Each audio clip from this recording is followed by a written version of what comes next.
Olá, bem-vindos ao canal Impávido Colosso. Eu sou o Kleber Lucas e no vídeo de hoje nós vamos comentar aí, vamos trazer mais informações, mais novidades a respeito deste atentado que aconteceu na noite de quarta-feira lá em Brasília, na Esplanada dos Ministérios, essa explosão, ou explosões, melhor dizendo, aonde acabou aí tirando a vida de uma pessoa, o que seria o próprio autor aí desses atentados. É isso que nós vamos ver hoje aqui no canal Impávido Colosso. Mas antes, se você não é inscrito em nosso canal, vai lá, se inscreve, deixa o seu like, deixa o seu comentário também, o que você pensa a respeito aí desse ato, do que aconteceu na noite de quarta-feira em Brasília. Isso nos ajuda aí a crescer aqui no YouTube, ok? Então eu conto aí com você. Bom, reportagem da revista Oeste diz o seguinte, quem era o homem que morreu em explosão perto do STF? Fontes afirmam se tratar de um ex-candidato a vereador do PL. Então vamos ver o que diz a reportagem da revista Oeste. O homem que morreu em frente ao Supremo Tribunal Federal, STF, na quarta-feira, na noite de quarta-feira, depois de tentar jogar uma bomba na Estátua da Justiça, se chamava Francisco Vanderlei Luiz. Apurou aí, portanto, a revista Oeste com fontes da Polícia Civil do Distrito Federal. Ele tinha 59 anos e se candidatou a vereador de Rio do Sul, Santa Catarina, em 2020 pelo Partido Liberal. Luiz foi a óbito em virtude de o artefato ter explodido aí nele próprio, melhor dizendo. A outra explosão ocorreu em um carro perto do STF. A polícia investiga se o veículo pertencia a Luiz, ou seja, que realmente, após aí as investigações, foi constatado que sim, que o veículo pertencia então ao Luiz. Ele era chaveiro. Segundo a investigação, a possibilidade de se tratar de um ataque coordenado remotamente. Por isso, a polícia aí fez uma operação de varredura na região para tentar identificar possíveis novos explosivos. Luiz, então, ele anunciou aí os ataques nas suas redes sociais. Bom, falando agora especificamente aí nos ataques do Luiz, então vamos ver o que ele andou aí falando, o que ele andou publicando em suas redes sociais com respeito ou com referências a esse ataque a qual ele estava aí planejando há algum tempo. Bem, o ex-candidato então a vereador antecipou que faria ataques ao STF. Em mensagem no Facebook, responsável pelas explosões dizia que a Polícia Federal teria 72 horas para desarmar bombas. O homem cita William Bonner, José Sarney, Geraldo Alckmin e também Fernando Henrique Cardoso aí como possíveis alvos de seus ataques. Então vamos ver aí a matéria, vamos ler a outra matéria então aqui da revista Oeste, que traz atualizações, né, já no dia de hoje, quinta-feira, dia 14 de novembro. Então, portanto, aqui está a foto aí do suspeito, né, enfim, da pessoa que fez, que praticou esse atentado lá em Brasília. Francisco Vanderlei Luiz, ele é o dono, então foi confirmado, né? Na matéria anterior, era suspeita que ele poderia ser o dono, mas foi confirmado sim, ele é o dono do carro que explodiu na Praça dos Três Poderes na noite, então, da quarta-feira, dia 13. Ele foi candidato a vereador de Rio do Sul, né, pelo Partido Liberal, isso lá no ano de 2020. O chaveiro Francisco Vanderlei Luiz antecipou nas redes sociais, né, um ataque a bombas na sede do Supremo Tribunal Federal, STF, em Brasília. Bem, o que está acontecendo agora é que algumas pessoas, especialmente o pessoal da esquerda, estão aliando aí, né, ou tentando fazer uma ligação com esse fato isolado, né, desse lobo solitário aí do Francisco Vanderlei Luiz, né, com os episódios do 8 de janeiro, né? Por ele ser aí ter sido candidato do PL, mas isso foi lá em 2020. Nessa época, inclusive, Bolsonaro nem fazia parte aí do PL, né? O Bolsonaro estava sem partido, o Bolsonaro só se filiou ao PL em 2021, mas para a esquerda, enfim, para o pessoal aí que gosta, né, que tenta a todo custo ligar à direita, a extremismo, a terrorismo, então estão tentando fazer aí essa ligação do Francisco Vanderlei Luiz com até mesmo o próprio Bolsonaro e também com o PL. Mas nós veremos à frente que não tem nada a ver uma coisa com a outra. Bem, então o que o Francisco Vanderlei Luiz ele publicou em suas redes sociais? Ele publicou o seguinte, abre aspas para ele. Vamos jogar? Polícia Federal, vocês têm 72 horas para desarmar a bomba que está na casa dos comunistas de merda, William Bonner, José Sarney, Geraldo Alckmin, Fernando Henrique Cardoso. Vocês são 4 velhos cebosos nojentos. Fecha aspas para o Francisco Vanderlei Luiz.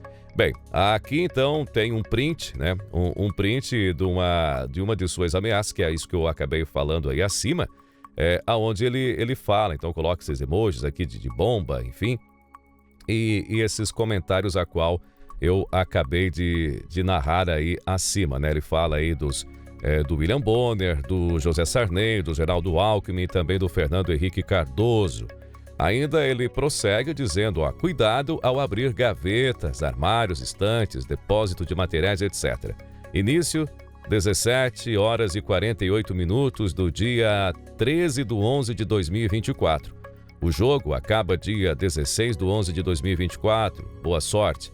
Mensagem aí printada, né, do Francisco. Aqui ele usa o codinome de Tio França, né? Tio França. Bem, então vamos aí a mais notícias aqui, a mais informações na reportagem. O Francisco, ele estaria então morando em Brasília, ali nas proximidades, eu acho que em Ceilândia, acho que era a casa, enfim, o apartamento a qual ele havia alugado.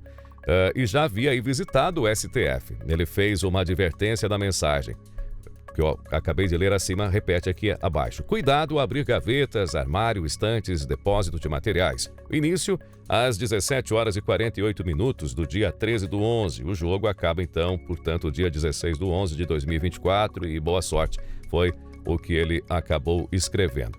Conhecido como Tio França, Francisco, ele é dono do carro carregado de fogos de artifício que explodiu no estacionamento do anexo 4 da Câmara dos Deputados na noite desta quarta-feira 13. O Corpo de Bombeiros, então, confirmou aí a morte do Francisco. Pelo que tudo indica pelas imagens, tem algumas imagens, tem, enfim, fotos e testemunhos que ele estaria tentando jogar esse carro aí no prédio do STF, mas parece que aconteceu a ignição, a explosão antes, né?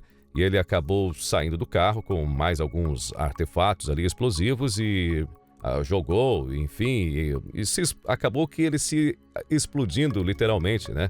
E vindo aí, então, a óbito, ele não conseguiu concluir aí aquilo que estava aí na sua mente maquiavélica, né? Esse atentado aí contra o STF ali em Brasília. Bem, a reportagem, ela diz o seguinte, que a justiça já havia prendido esse homem, né, o Francisco aí, em 2012 por contravenção. Por volta das 23 horas, autoridades policiais explicaram que agentes especializados faziam uma varredura, então, para detectar a existência ou não de mais artefatos explosivos, né, pelas ameaças que ele havia publicado. Segundo relatos de pessoas que estavam no local, foram ouvidas fortes explosões em diferentes pontos da Praça dos Três Poderes, na esplanada dos ministérios. O suspeito de cometer o atentado contra o STF, o Francisco, ele tinha passagem pela polícia. Ele, inclusive, foi preso em dezembro de 2012. A detenção foi motivada aí por uma contravenção penal. Francisco, então, pagou fiança. Um mês depois, contudo, em 2013, foi oferecida aí uma denúncia de crime pelo Ministério Público. Durante o período, o chaveiro ficou em liberdade. Na sequência, foi decretada aí a sua prisão albergue. A condenação ela foi revogada em agosto de 2024, quando o processo foi transitado e julgado. O Ministério Público determinou a extinção da pena. Assim, Francisco pôde então se candidatar a vereador em 2020, na cidade em que nasceu, já aí com a ficha limpa, né? Ou seja, foi lá na cidade de Rio do Sul, em Santa Catarina. Francisco, na época, ele declarou aí ao Tribunal Superior Eleitoral ter em patrimônios, em bens aí no valor de R$263 mil, incluindo um apartamento, 3 carros e também uma moto. Então, portanto, essa é um pouco aí do que se sabe sobre a vida aí do Francisco Vanderlei, né? Do Francisco Vanderlei Luiz, o cidadão que praticou esse ato de terror, esse ato terrorista lá em Brasília, na Praça aí dos Três Poderes.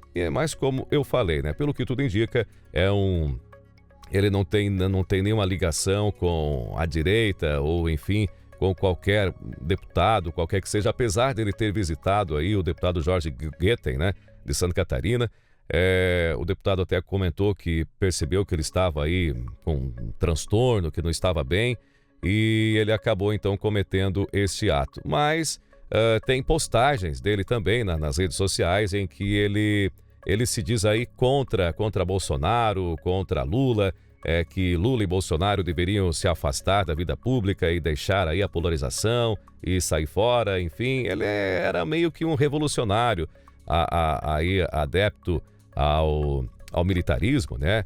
A uma intervenção militar, enfim. Então ele acreditava, ele cria nisso e, enfim, estava na cabeça dele, de certa forma, trabalhando para que isso pudesse acontecer, mas totalmente de uma forma errada, totalmente de uma forma equivocada, o que agora vai, queira ou não queira, vai acabar complicando um pouco aí a situação, né, da direita aqui no Brasil, que já está bem complicada devido aí aos atos lá do 8 de janeiro, né? Tava aí o processo da anistia, né, no Congresso Nacional, enfim, aí na Câmara dos Deputados, estava havendo aí uma costura, estava havendo aí, né, um processo para que essa anistia pudesse ser votada e os presos do 8 de janeiro pudessem então ter aí a sua pena reduzida ou até mesmo perdoada.